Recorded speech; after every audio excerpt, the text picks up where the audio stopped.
नमस्कार दोस्तों। रामायण में भले ही रावण को अपने अहंकार और अधर्म की राह पर चलने के कारण श्री राम की वानर सेना के हाथों से परास्त होना पड़ा हो, लेकिन उसके खेमे में योद्धाओं की कमी नहीं थी। रावण के बेटे मेघनाद से जहां इंद्र तक डरते थे, वहीं खुद रावण से तीनों लोग कांपते थे। रावण के भाई कुंभकर्ण के युद्ध कौशल और ताकत की चर्चा भी हर तरफ थी।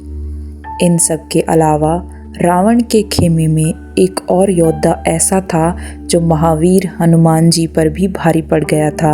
यह योद्धा अतिकाय, जो रावण का ही बेटा था। अतिकाय रावण की पत्नी मंदोदरी का बेटा नहीं था, बल्कि यह लंका के राजा रावण की दूसरी पत्नी धन्यमालिनी का पुत्र था। अतिकाय में राक्षस गुण ज़्यादा थे। अतिकाय भी रावण की तरह तपस्या के दम पर बेहद शक्तिशाली बन गया था। उसे ब्रह्मा जी ने ब्रह्म कवच दिया था, जिसके ऊपर दुनिया का हर दिव्य शस्त्र बेअसर था। अतिकाय ने शिवजी समेत तमाम देवताओं को प्रसन्न कर उनसे अस्त्र शस्त्र हासिल किए थे। इसके चलते भी उसे अजय योद्धा माना जाता था। श्री राम की वानर सेना ने जब लंका पर चढ़ाई की तो रावण ने अतिकाय को भेजा था। तब अतिकाय की भिड़ंत हनुमान जी से हुई थी, लेकिन यह लड़ाई बराबरी पर खत्म हुई थी, यानी कोई भी जीता या हारा नहीं था। हनुमान जी संग अतिकाय का युद्ध तभी खत्म हो सकता था जब किसी एक का अंत हो जाता, लेकिन अतिकाय ने श्री राम और लक्ष्मण के आने पर हनुमान जी से युद्ध बीच में ही छोड़ दिया था।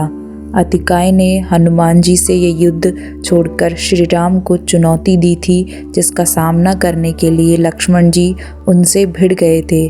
दोनों में भयंकर लड़ाई हुई थी।